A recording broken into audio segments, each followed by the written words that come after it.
comandan más de lo que deberían o menos de lo que quisieran.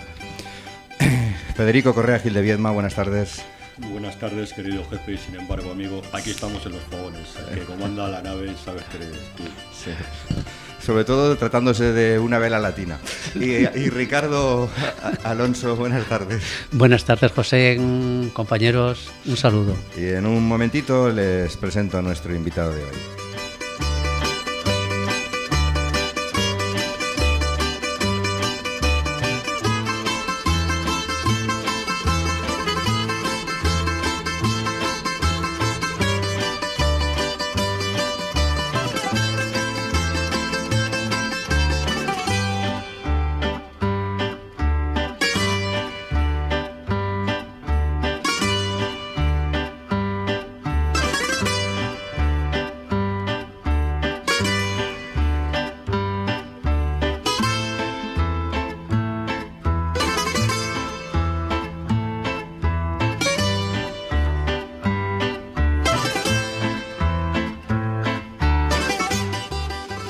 Y es que hoy vamos a hablar de un libro con historia, o de historia en los libros, o de historiones, que es un poco la esencia del título de la obra y del autor que vamos a conocer y a entrevistar.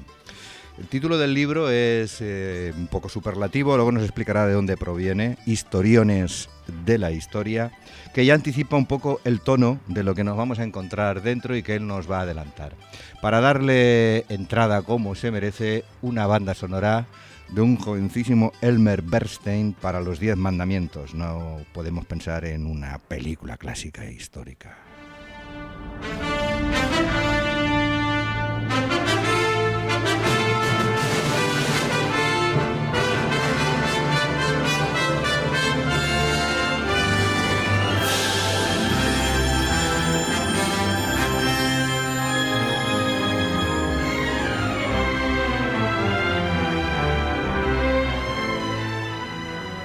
Rubén Díaz Caviedes, buenas tardes, ¿qué tal? Buenas tardes, ¿qué tal?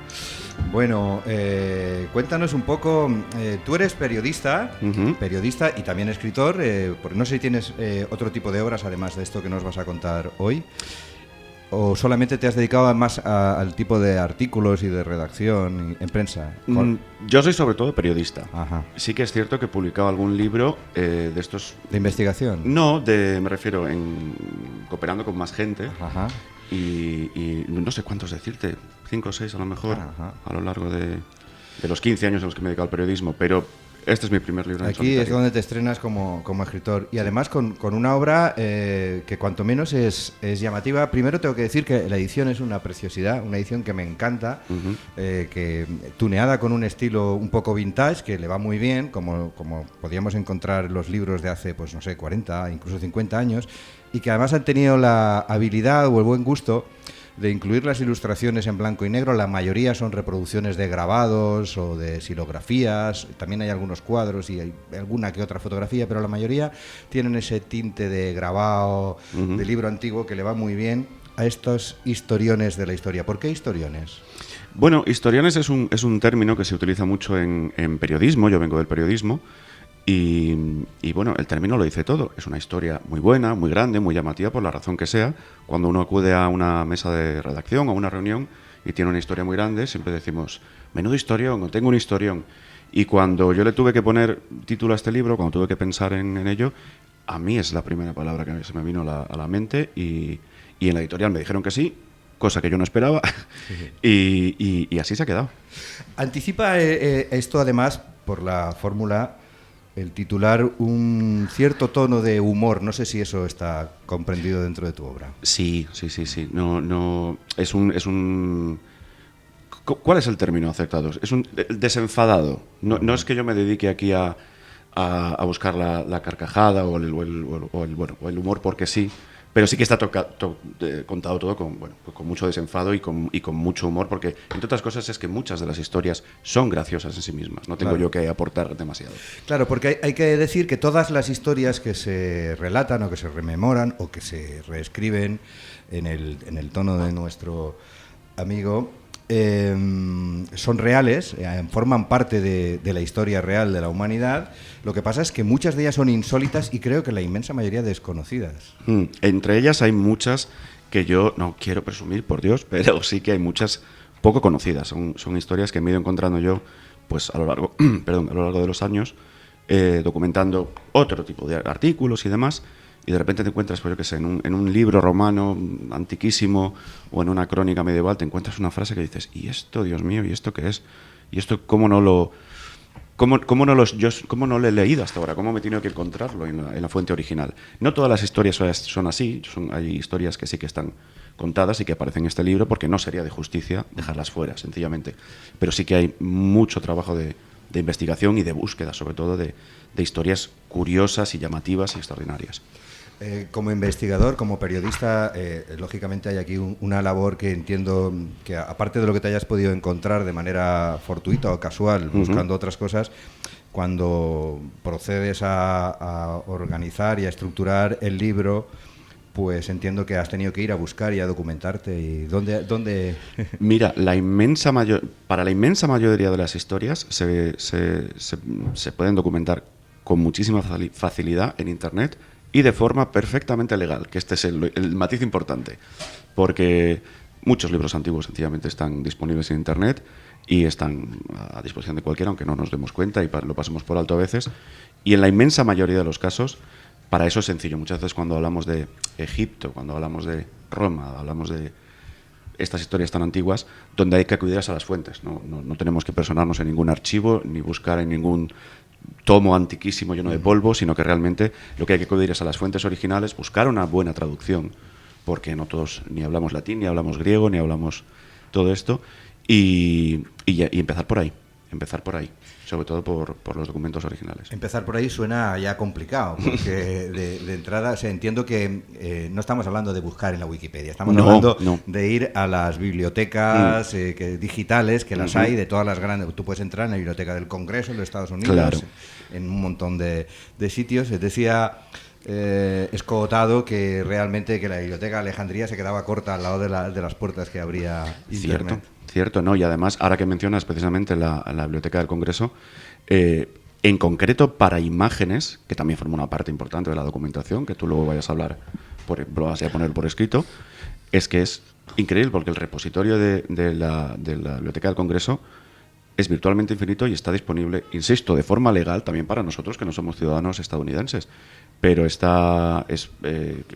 dominio público y se puede acceder con paciencia y con mucho tiempo porque es un repositorio muy grande y hay que buscar mucho, en fin, a pulmón, por decirlo así. No.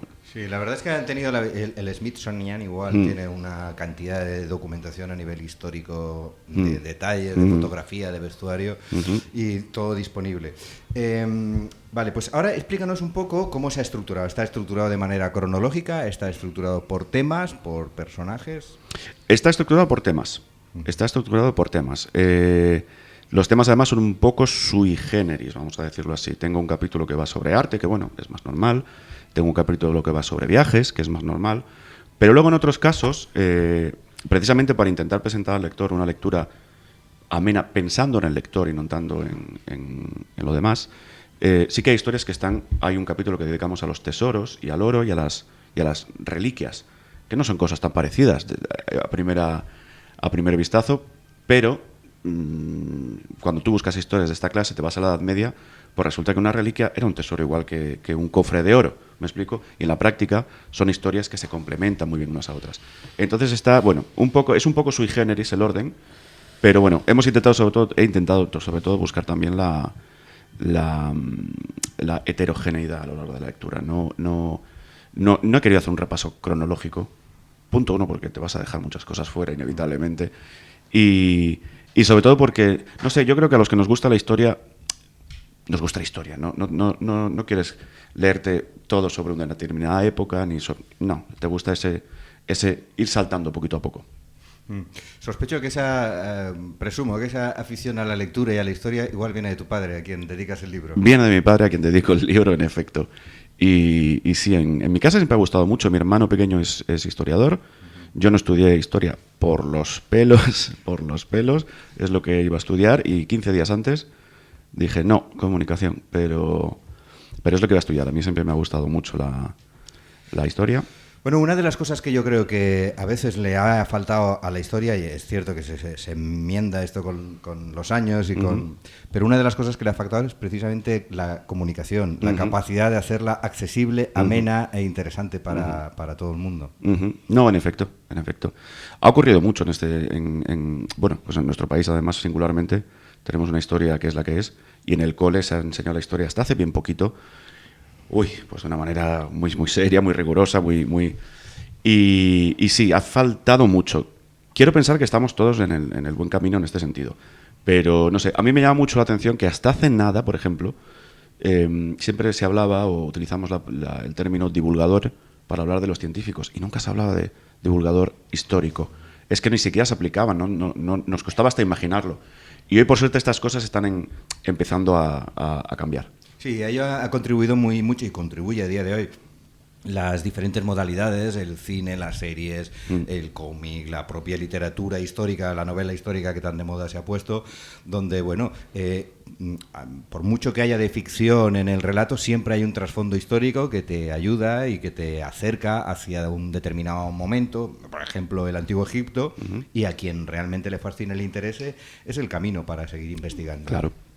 Que es algo de lo que puede suceder con esto, pero con la salvedad que además es un libro que puedes leerlo empezando por el capítulo que quieras, sí, saltando de principio a fin o de mitad hacia adelante o de mitad hacia atrás, según te vaya interesando en el índice, que es realmente muy atractivo porque una de las cosas que me llama la atención en el índice de cada capítulo es la titulación que le has puesto, que me parece francamente interesante, divertida y con un guiño, ¿no? Muchas gracias.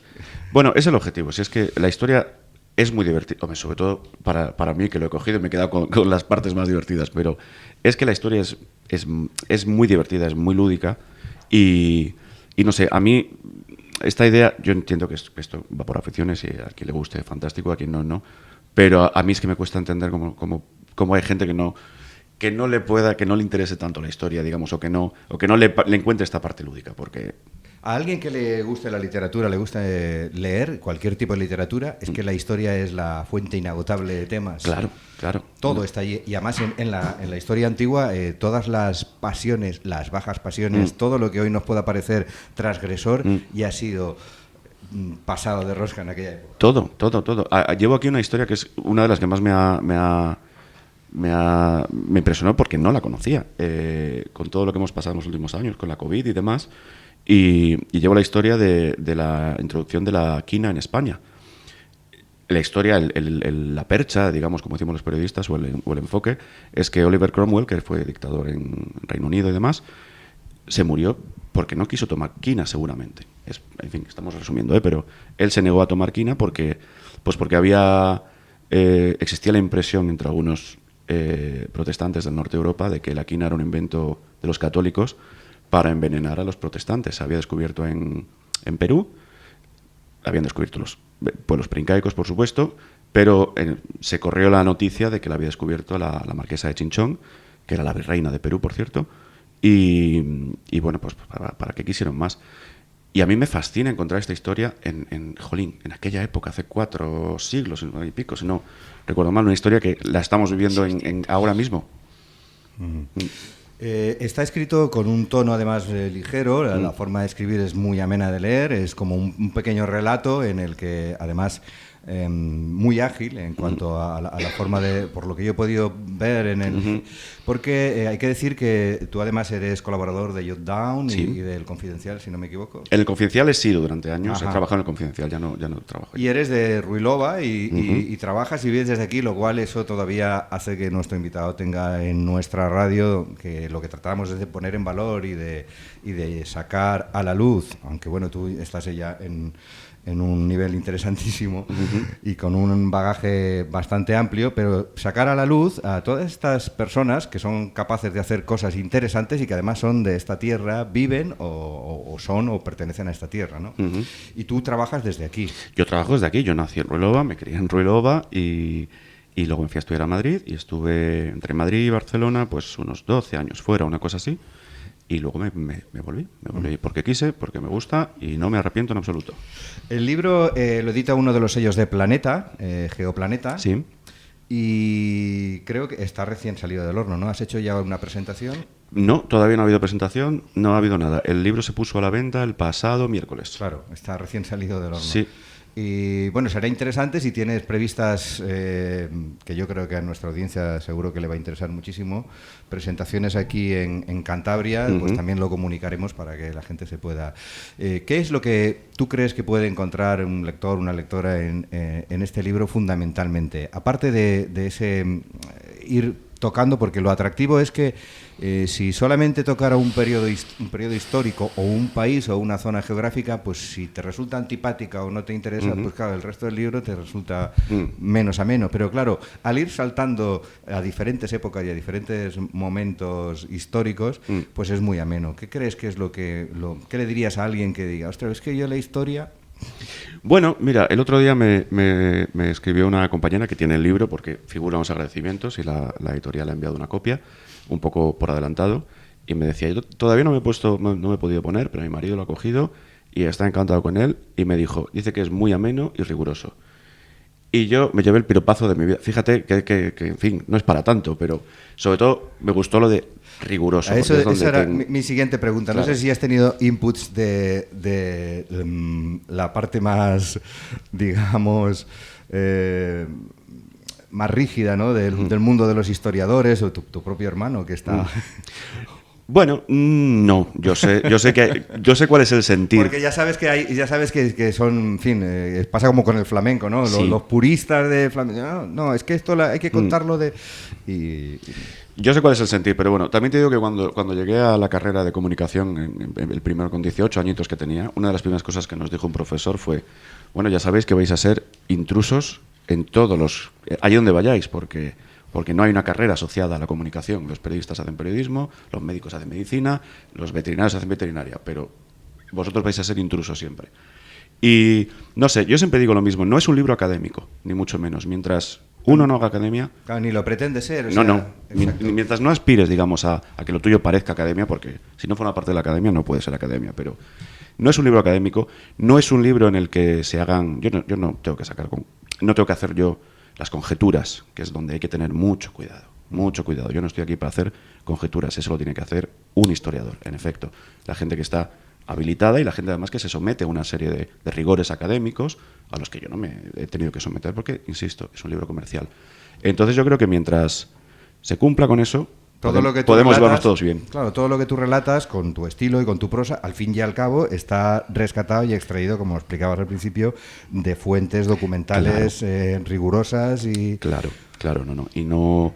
Es muy tentador a veces, tú tienes que resumir mucho, por ejemplo, con este formato que tengo en este libro, hay que resumir mucho, es muy tentador a veces decir, bueno, pues esto es que claramente ha pasado esto, y bueno, pues no vale, no soy yo quien lo tiene que... Sí, no es especulativo. Exacto, entonces te buscas a un historiador, expresa su opinión, si hay controversia dices, hay controversia, pero no es un libro académico, es un libro para divertirse, para pasárselo bien y para disfrutar de la historia. Se acaban aquí todas las historias que tienes los historiones que tienes para contar de la historia. ¿Hay más historiones por contar? ¿O que te has dejado algo que digas, ostras, no me ha entrado porque la verdad es que las exigencias de formato de maqueta ya me exigían? Uy, hay muchas cosas que se han quedado fuera. Y algunas que no se pueden contar, es decir, no que no las puedas contar aquí, sino que crees que a lo mejor... No sé qué decirte. Hay algunas que son muy difíciles de contar en 500 palabras, que es lo que tiene una de las historias. Son 120 historias, que se dice pronto, y cada una tiene unas 500 palabras. Y hay algunas que sencillamente son muy difíciles de resumir. Si ocurren en un imperio que estaba en el centro de Asia, en el siglo X, que nadie conoce. Hay que contextualizar. Claro, y solo entre que contextualizas, qué tal, qué cual, te has comido la mitad de esto. Entonces, hay cosas técnicamente que se han quedado fuera por eso. No me he dejado fuera nada por política y demás. Sí que me he dejado muchas repeticiones, por ejemplo, porque historias fascinantes. Me podría haber escrito un libro solo con náufragos. Porque, claro, cada uno tiene una historia, pero bueno, pues hay una náufraga. Y bueno, pues cuando hagamos otro libro hablaremos de otro náufrago. Pero está muy bien, es insólito además que sea una náufraga, rompe los paradigmas habituales, que parece que el perfil... Peor además, porque así es como arranca la historia. No es una náufraga, porque para eso hay que haber naufragado y a ella la dejaron. Es una marquesa, una aristócrata francesa del año 1600 y pico, si no me equivoco, que fue su tío y la dejó en una isla de Canadá desierta, pues porque, entre otras cosas, porque se cree que si la dejaba ahí iba a heredar él. Era su sobrina. La verdad es que, tal y como por lo que he visto y por lo que tú cuentas, o sea, en radio esto funciona de maravilla. Es decir, y funciona de maravilla. Yo creo que es una lectura además ágil y rápida, de que empiezas y no sabes cuándo dejarlo, ¿no? Porque no tienes que estar pendiente de seguir un hilo de unos personajes que aparecen en el capítulo primero y no vuelven a aparecer hasta un poco más allá. Claro. Eso facilita mucho la capacidad y el acceso al libro. Claro. Bueno, pues al margen de... Claro, es un poco pronto para preguntarte, cuando todavía no hemos hecho las presentaciones, para preguntarte si vas a seguir con la dinámica de escribir. Escribir me refiero a publicar libros. A libros. Ya veremos. Ya veremos. Yo lo cierto es que nunca me he empeñado en hacer un libro. Yo trabajo en una empresa, en Jotdown, en la que tenemos... hacemos libros, también somos editorial, etcétera. Y si hubiese querido hacer un libro, yo por la razón que fuese, lo podría haber hecho hace mucho. Lo he hecho porque me lo ofrecieron la oportunidad desde Planeta, que es una editorial muy grande, por donde, por cierto, me han tratado fantásticamente bien. Y, perdón, y es una oportunidad que no tiene todo el mundo. Entonces dije, ahora o nunca. Así sí, pero... Claro, para empezar, la visibilidad que te va a dar el haber publicado una obra con la distribución y los canales de publicidad que tienen... No, y yo... Oye, a lo mejor esto suena fatal, pero yo hago un libro para que se lea, o intento hacerlo para que se lea. Se pueden hacer libros por muchos motivos, pueden ser personales, puede ser otra cosa. Cuando uno escribe ficción, seguramente pues todas estas consideraciones tienen mucha menos peso, porque hablamos de una cosa puramente artística. Pero bueno, yo quiero he aceptado hacer este libro precisamente porque es una editorial grande que te da una oportunidad real de poner el libro, pues bueno, aunque sea un ratito, pero en todas las librerías, en todos los sitios. Y eso es una oportunidad por la que estoy tremendamente agradecido y que sé que no tiene todo el mundo. Sí, la verdad es que es un sello que te prestigia y que te permite además, sobre todo, tener una visibilidad que no tienes pues, cuando trabajas con una editorial más pequeña, que está más limitada en los lineales. Claro. Bueno, y no sé, además, da como mucho miedo además meterte con estas editoriales tan grandes, porque dices, ay Dios mío, esto que es como un figurat gigantesco que hay ahí. Y no, la verdad que ha sido un sueño trabajar con ellos. Me dijeron, ¿qué quieres hacer? Danos ideas.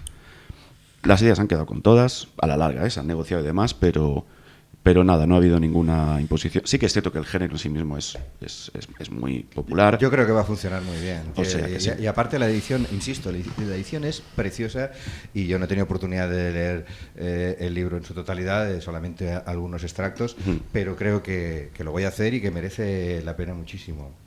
Bueno, pues nos falta por saber si entre las historias hay algo que nos toque por acá, por el norte, por Cantabria. Ay, déjame que piense. Por el norte no. Tengo varias de España. Bueno, mira, a esta mujer, por cierto, a esta mujer de la que hablábamos antes, la náufraga. Sí, a Marguerite, la leyenda dice, porque es una cosa poco documentada, pero la leyenda dice que la rescataron unos pescadores vascos. Balleneros. Balleneros sí, pescadores vascos. O sea que es lo más cerca, pero de la península ibérica de España sí que tenemos mucho, evidentemente.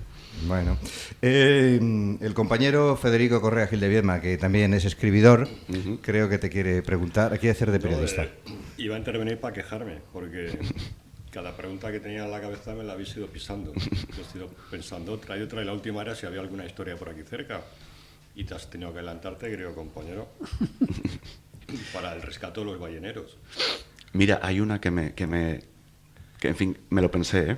Hay una de mi pueblo, de Ruilova, porque... Oye, eso es interesantísimo. Claro, no sé si conocéis la danza de las lanzas, que es una danza muy antigua que se hace en Ruilova, en la que hay muchos elementos folclóricos que recuerdan y que tienen que ver con los tercios de Flandes y demás. Y hay una pica en la que se llevan unos testículos, por supuesto de tela, no de verdad, y que recuerdan pues bueno, unos de verdad, que se supone que todo esto empezó con unos testículos de verdad. Y, oye, estuve tentado, ¿eh?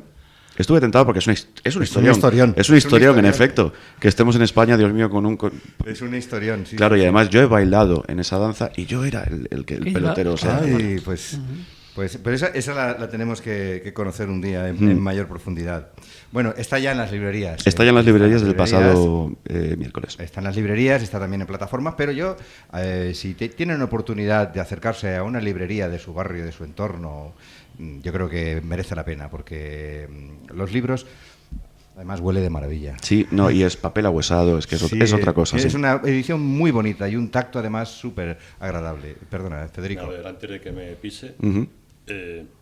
un historión siempre es tipo ensayo. Hay historiones escritas con personajes, por ejemplo, en el que puedas Hay un par. contarlo. Sí. Hay un par en los que me he permitido más licencias literarias. Hay una historia que a mí me fascina, pero no deja de ser una historia, una ficción, que es la leyenda del contador del cortador de bambú, o la leyenda de Kaguya. ¿Por qué? Porque es una historia japonesa, una leyenda japonesa, que habla sobre una princesa extraterrestre, que es una idea que me fascina, porque el primer texto escrito que podemos documentar es del siglo XIV, pero esto empezó muchísimo antes a contarse y a repetirse, y dice mucho en fin, del mundo en el que vivimos y de la imaginación que hay que tener para hablar de una princesa extraterrestre que vivía en la Luna y que luego vino a la Tierra y demás. Pues imagínate, esta historia se cree que se remonta por lo menos al siglo IX. Igual no era imaginación. Igual ocurrió de verdad, sí. Estaban contando algo que sabían, ¿no? Claro, entonces, bueno, esta historia la contamos de una manera un poquito más licenciosa, no licenciosa, tomándome más licencias porque es una leyenda.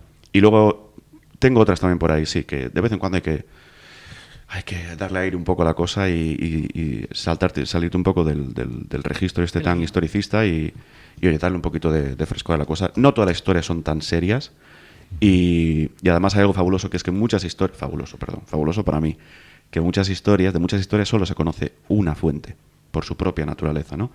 A lo mejor hay una noticia de periódico o a lo mejor hay una frase en un cronicón medieval alemán y eso es todo. Y tú ya tienes esa frase, te has documentado y bueno, pues precisamente como no puedes contar mucho más, ahí entra un poco la picardía que tenga cada cual para intentar darle un poquito de aire, un poquito de literatura, un poquito de tal, siempre teniendo en cuenta que esto es divulgación, sin salirnos del tiesto. Me suena muy bien todo lo que has contado esta tarde, además hablas muy bien, o sea que si escribes como hablas, seguramente que el libro va a ser... Sí, además eso de tener 500 palabras y tal, que es muy de periodista, no es tan fácil hacerlo cuando... Sí, no es tan fácil resumir una historia cuando no estás habituado a diario a tener lo que hacer como un periodista, ¿no? Y además yo me he peleado mucho con esto siempre. Estoy en un medio que se caracteriza porque escribimos historias muy largas, y realmente no he ejercitado el músculo del resumen y la sinopsis en mi vida más que ahora. Pero también te digo y me rindo, porque es una rendición personal, que sí que tiene su valor. Sí que tiene su valor. Bueno, pues un placer. Ya saben, Historiones de la Historia. Rubén, el libro firma Rubén D. Caviedes, para que lo encuentren en su librería o en las plataformas si quieren. Está editado, publicado por Geoplaneta, que es un sello de la editorial Planeta. Y una portada de un rojo, casi salmón, precioso. Ay, yo soy daltónico y tengo un problema con este color porque es terrible para los daltónicos. Ay, leí un título aquí de uno de los capítulos que hablaba de... ¿Cómo era lo del...? Un aviador daltónico. O sea, perdón, un aviador daltónico, no, un soldado daltónico. Sí, pero el título me gustó mucho, ¿cómo era? Ay. Un daltónico infalible. Un daltónico infalible, me pareció. Así son casi todos los títulos de cada capítulo, de cada historia, por ejemplo, Paul Newman y el Santo Grial. Si yo les digo a ustedes esto, seguro que esto también tiene que ver mucho con el periodismo. Saber titular es fundamental para captar al lector y que entre en la historia que vas a contar. Yo les digo Paul Newman y el Santo Grial y lo más probable es que todos entremos a leer. ¿Cómo? ¿Cómo es eso? Claro. Y fíjese, ¿no? Un daltónico infalible que me ha parecido una maravilla de título. ¿Cómo enviar a una sufragista por correo? Y así es todo. La verdad es que, aparte de que puedan tener ese tinte humorístico y tal, lo que son es muy sugerentes, es muy publicitario. Saber captar la atención del lector con un solo título, eso también es un poco de periodista.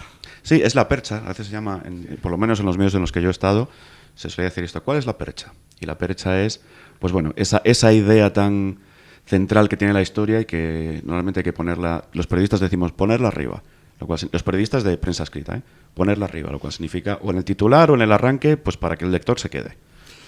Muy bien, Rubén de Caviedes. Díaz Caviedes. Díaz Caviedes, Historiones de la Historia, Geoplaneta, muchas gracias, un placer disfrutar. Y cuando tengas las presentaciones, dínoslo y lo comentamos también por aquí. Muchas gracias a vosotros. Un saludo.